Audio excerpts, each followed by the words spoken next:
Staff has talked about the construction management plan, and to answer Commissioner Gonzalez's question, that Commissioner was on us because they did not get that until last Friday. But that construction management plan was the result of working with and listening and being attentive to residents and businesses in the area. In your package, not in your package, but was submitted to you after the package went out, was this very detailed construction management plan. And I'm not going to go through it. I'm not sure that the commission wants to go through the details of this. It's been distributed. I know folks have looked at it. And part of the rationale for the revisions to it's broken into 3 phases. We don't lose any on-street parking during the course of this. But part of the reason that we got into the specificity is because that's what the businesses in the area wanted. Now, are we missing things in here because we haven't had staff review this? Yes, we are. I'm positive we are. I'm sure we are. So what we would like to do is, rather than go through a specific stipulation tonight, is allow us to work with the staff, give them time to vet this. We will continue to work with the businesses in the area. And then before this goes to City Council, we will hopefully have staff's input. We'll be able to discuss it with the area businesses and come up with something with a little bit more specificity than staff would like. We understand why they don't like the specificity, but we have worked hard with the businesses in the area, and we very clearly understand what their concerns are, and they're valid. And we want to continue to listen to them and address them clearly and make them enforceable. So the project itself has an absolutely great design. Sawback is the architect, Museum Square. I've worked with Jeff Danzak, and it's a very good looking project. The concern is primarily construction effect and adverse effect, right? On the neighboring businesses, because this particular project doesn't have really a staging area. It's stuck between Indian School, Marshall, and First. Many of you are familiar with the gravel lot that's being used right now for parking. That's what it is.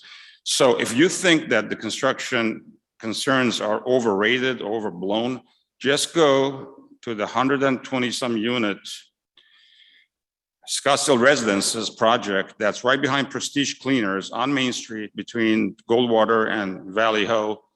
For almost a year, you cannot park on that street. And that's probably going to go on for another year. So 2 years, you can't park on the street, and the construction vehicles park on the surrounding streets for 2 years. That's an unacceptable situation. If that happens on First Avenue, which will trickle down cars to Main Street, that is an absolute disaster. It will cause massive loss of business for the 100 and so merchants. So that's where I'm coming from. Now, there is a construction mitigation plan, and I just want to put some highlights of this plan on here. Okay, so phase 1, 6 months.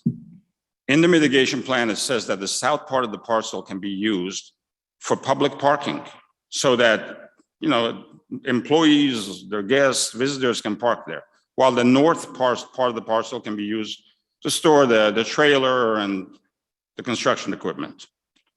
Phase 2, 4 months.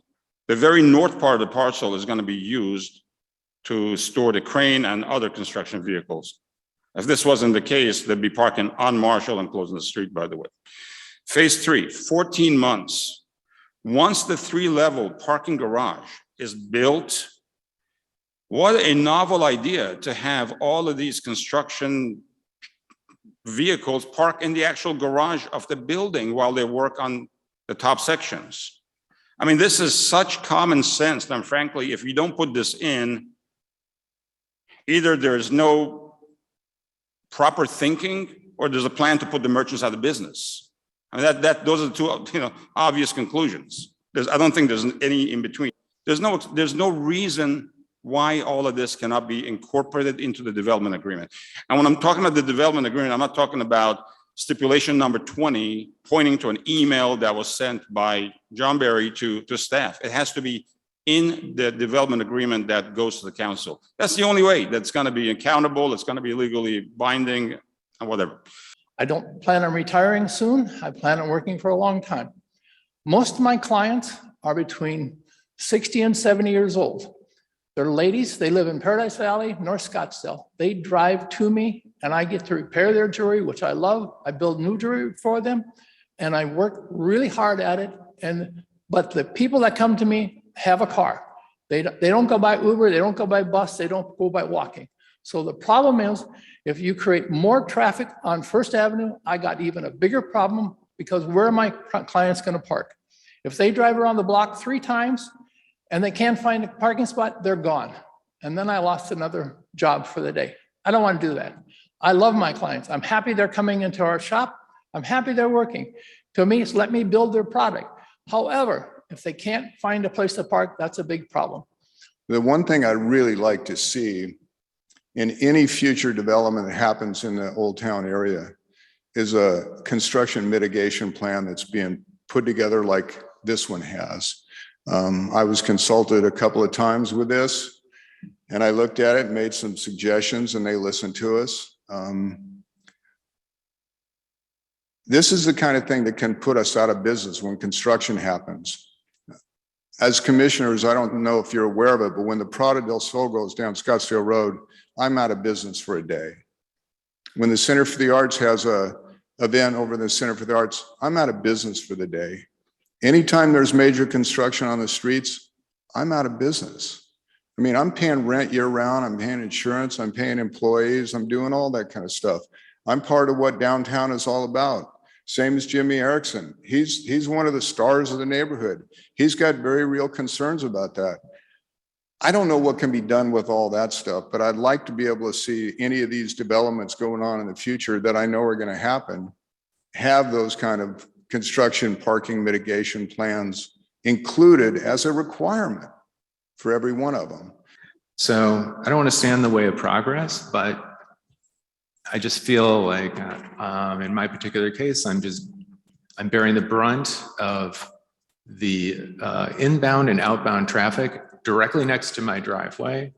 My clients are going to come and they're going to be waiting in line to get into my parking lot while Artisan is backed up dealing with their parking. Yep, Commissioner Serena. Yeah, I think so I appreciate the concern on the parking and construction mitigation. I think you've been following things that have been happening with the city, especially as it pertains to the art galleries and shutting down streets and trying to work with the livelihood of some of the people down there. So I can appreciate where they're coming from. Would it be possible? I think we've already kind of covered it, but just to make sure we're clear, I'd love to support the project as long as we can include that there will be some sort of construction mitigation attached to this before it goes to council. As we have more projects like this coming into the downtown, I think it would be a huge help for the Planning Commission. A lot of the comments that we received before the meeting, there was very little just direct opposition to it. A lot of people, especially for a downtown project of apartments, versus some of the other projects that we've had, was very little to, I don't want this project, don't build that. It was a lot around the construction and the mitigation of traffic as it pertains to how that looks with the construction. I think this is setting a new standard as far as construction mitigation. And I think that that's important for this part of our city because the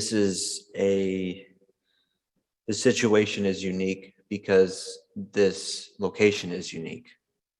There's nowhere else like this in our city. This is a prized part of our city.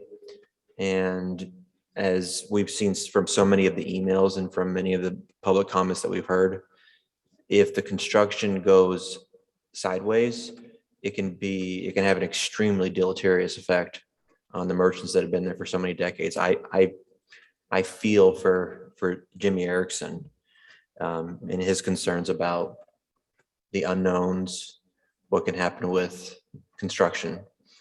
And but there seems to be an appropriate amount of response to that as far as what the applicant is doing in the context of making this the best possible project during the construction, during its development. If the construction isn't done right, or if it goes sideways, it can be devastating to our prized downtown. And I think that everybody knows that and recognizes that. The mitigation plan that the developer has put together, in And there was a list of steps, requirements that Mr. Pejman had put up. I looked at what Mr. Pejman had. I tried to find that in what I got from Mr. Berry. I couldn't quite tie it out, but I think that's just because I wasn't fast enough. Mr. Pejman, you're confident that those are in there? Okay, thank you. I guess I would be thirding because Commissioner Graham has seconded what Commissioner Serena has said about having the construction mitigation plan. Yeah, we should always have that in there. But you've got three things at play. You got the builder that's trying to erect the building. You've got the local businessmen who are trying to make a living. And you got the city that is trying to adhere to the plan as, with flexibility. So it's a three-way balancing act, and it's not an easy thing to do. But, I commend, all of us for saying, yeah, we should have this every time, because there's a lot of people who are affected by this. So I think there's a balance in there. So you'll see what we proposed was it has to be in substantial conformance with the plan submitted to city staff and dated February 17th, which is the one I put up there and that you have. Then such a plan shall be incorporated into the development plan, not the agreement, but the development plan specified in stipulation 2. So it was an attempt to do that. I've got to tell you, and I just talked briefly with Mr. Pejman, but Commissioner, it seems like there may be a way to marry these concepts together. And maybe that's where you were headed. And maybe it's a way of providing kind of that list of things like Mr. Pejman had. Here's what, we're not going to cut off streets. We're not going to take out parking, those types of things that we list them. And then maybe there's some kind of general conceptual exhibits that are attached to that. And, Bob's initial, he's shaking his head, yes, if we can get that on camera. So I've got that forever, that he said yes. So I think there's room to work here. And I think that's something that we're all kind of taking the admonition of staff pretty seriously about finding that balance. But staff has got a lot at stake. We've got a lot at stake. But I'm just going to say no one's got more at stake than these folks that have been there for so long and have small businesses. And I think Mr. Thompson said, these small businesses are the reason that downtown is successful. We want to protect them and we want to bring more business to them. So we're going to work hard to balance all those competing interests. But I think Mr. Pejman may be onto something with kind of a list to kind of marry some of these two concepts together. But depending on what the motion is, we will aver to you that we will have that ready for council. Well, I was kind of flipping really quick when Mr. Pejman had his list up there, and it did look like everything that was on his list was actually included in this construction mitigation plan. So it sounds like if you're agreeing to be in substantial conformance with this plan that you provided, I mean, it's not done yet. And I think you've even admitted here on record that, there still might be some things that need to be added to this or tweaked a little bit. So, I think this kind of specificity is very good. And again, like some of the other commissioners have said, we've never really seen something like this come through with this kind of detail. So I think it's a good thing. I'm in support of the project, and I'm okay with the step modification as it's read or as it's written there. So that's my only comment. Thank you. Commissioner Scarborough. Thank you, Chair Higgs. Well, Commissioner Young, you pretty much took the wind out of my sail. I'm in agreement with Commissioner Young in the idea that I like the specificity here. In addition to that, the only other item I'd like to add is I think the other concern that's being voiced here is the enforcement of this mitigation plan to ensure that these small businesses aren't adversely affected. I would like to, Madam Chair, move to make a recommendation to City Council for approval of case 3ZN 2021 per staff recommended stipulations with the additional stipulation of including through reasonable efforts, a construction mitigation plan and developer's plan. After determining that the proposed zoning district map amendment is consistent and conforms with the adopted general plan. Second. Okay, so, okay, I think we're good for a roll call vote now. Chair Higgs, Yes. Vice Chair Young, Yes. Commissioner Scarborough, Yes. Commissioner Gonzalez, No. Commissioner Ertel, Yes. Commissioner Serena, Yes. and Commissioner Graham. Yes. The motion passes 6-1.